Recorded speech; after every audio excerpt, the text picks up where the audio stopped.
જય કુખાન મેડીમાં આવા કાળા કળિયુગમાં સતયુગ જેવા પરચા તેવા તુફાન માતાજીએ શું પ્રવચન આપ્યું આપણે આગળ વિડીયોમાં જોશું. જય કુખાર મેડીમાં બીજા ભુવાએ જાઓ 500 જગ્યાએ ફરીને આવો, ગમે તાર આવશો, મારા દરવાજા 24 કલાક ખુલ્લા રહે છે. અહીં ધીરજ વાળાનું જ કામ છે, ઉતાવળિયાનું કામ નહીં. આ જાહેરમાં એવું કહું છું કે આજે બેઠક લખાઈ હોય તો 6 મહિનાની મીટિંગ રાખજો.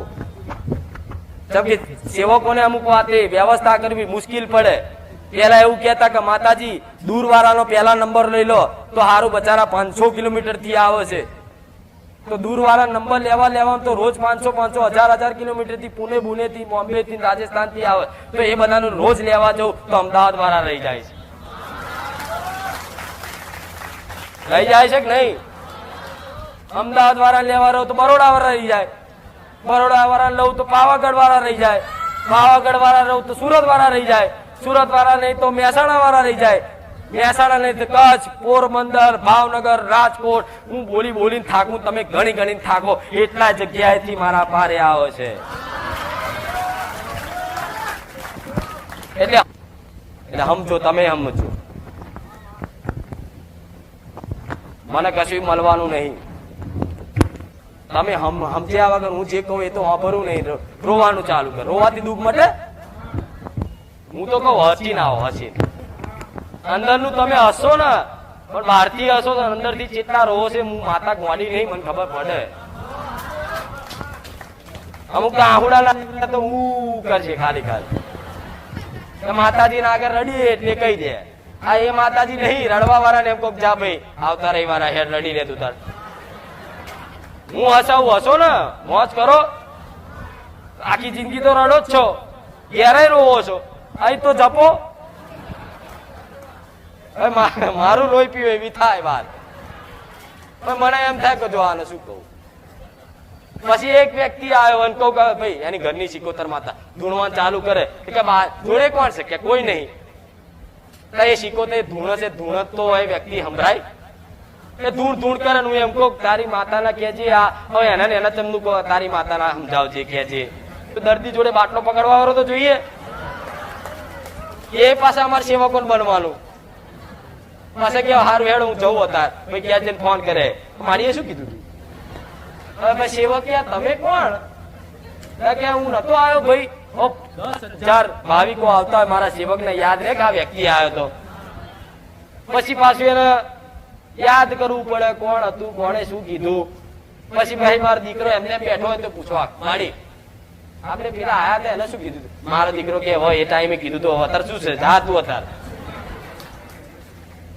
એની અવસ્થામાં હોય ને પછી તો હું માતા જતી રહ્યો એટલે ભાઈ મોણસાની અવસ્થામાં બેઠા હોય તો કે મારી પેલાને આપણે શું વ્યવહાર કીધો હતો કે તમારે ધોન નહીં રાખવાનું, માતા બોલે અત્યારે તમે પૂછો છો. પછી મારો દીકરો મને કે પ્રાર્થના કરે મારી શું કીધું તું? આને પછી મારા પાછું આવીને કહેવું પડે કે એને લાપસી બતાવી હતી તળિયાની મેરડીની. કે આખો દાડો આ જ કરવાનું ભાઈ.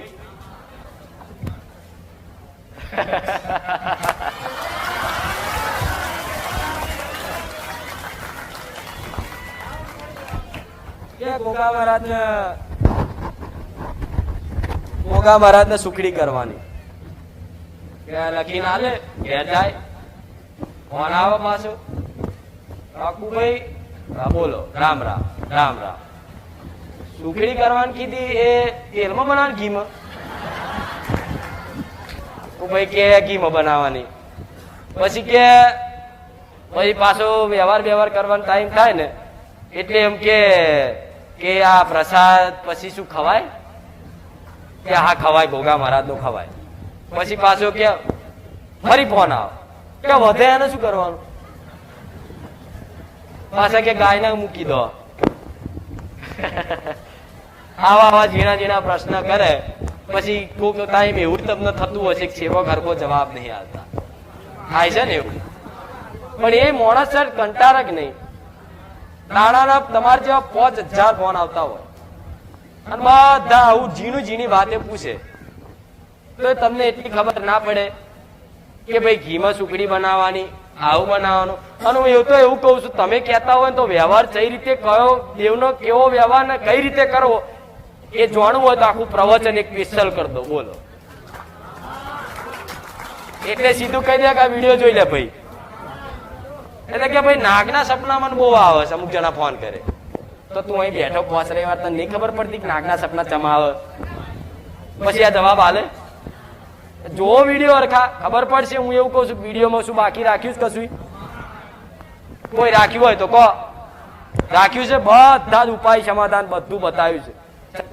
રાતે 3 વાગે ફોન કર્યો હશે ને તો મારા સેવકે ઉપાડ્યો હશે ને જવાબ આલ્યો હશે. આવું એ ભાગ્યે જ કોક દાડે એવું બને કે ફોન નહીં પડે. ચમ રવિવાર હોય થાકેલા હોય તો એમને ઊંઘવાનું હોય, છતાંય કદાચ જવાબ આલે જ છે.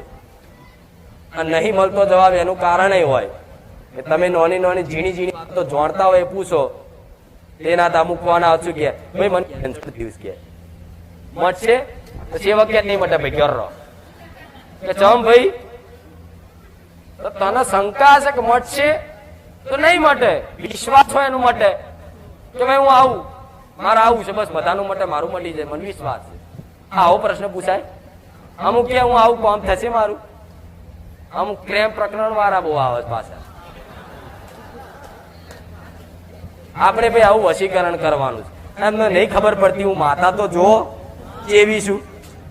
આ વશીકરણ થાય અહીં તાંત્રિક શું કહું તો આજની દુનિયા આવી છે તમને નહીં ખબર. ભાઈ આ સેવક એમ કે મારી આવો ફોન આવ્યો હતો હું હસું જો સોની મોની જે કરતી હોય ખરી ખાને વશીકરણ ફસીકરણ કર્યા વગર. પછી કે આપણે કોકના આપણું જ કયું કરે એવું કરવું હોય. કોક વહુને એની હાહુ પ્રત્યે હોય મને બહુ બોલ બોલ કરે છે કે આપણે ભાઈ મારે હાહુ બહુ બહુ ઝઘડો કરે. એવું થાય કે કઈ કાપી દઉં ખવડાવી દઉં કે મારી હાહુ મારું જ કયું કરે. તો કોઈ ભૂવો હોય તો એવો મળી જાય. હા થાય મારી વિધિ થોડી કરવી પડે.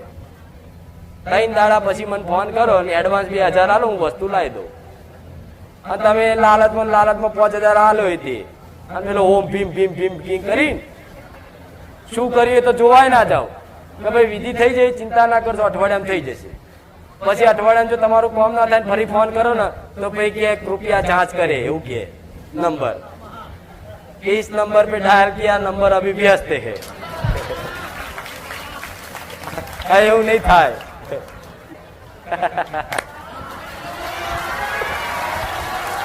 જો બાર તાપે નહીં લાગતો જો પરસ્યો પડે છે તો આમ મોડે રૂમાલ લઈને ગયા.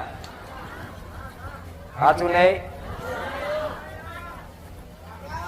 પિક્ચર જોવાથી ટીવી પિક્ચર જોયા કે ટોકીઝમાં જોયું સિનેમામાં જોયું ને બધા પિક્ચર એક ધારી જોવો તો ચેવી સ્ટોરી યાદ રહી જાય.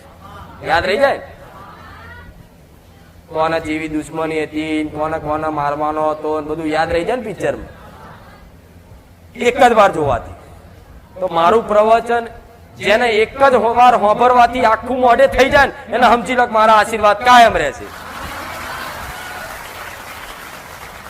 એક જ વાર મારા બોલવાથી નહીં હોભરવાથી એક જ વખતમાં આખું મોઢે એના મગજમાં થઈ ગયું તો સમજી લો તમે મારા કૃપા હેઠળ પહોંચી છે.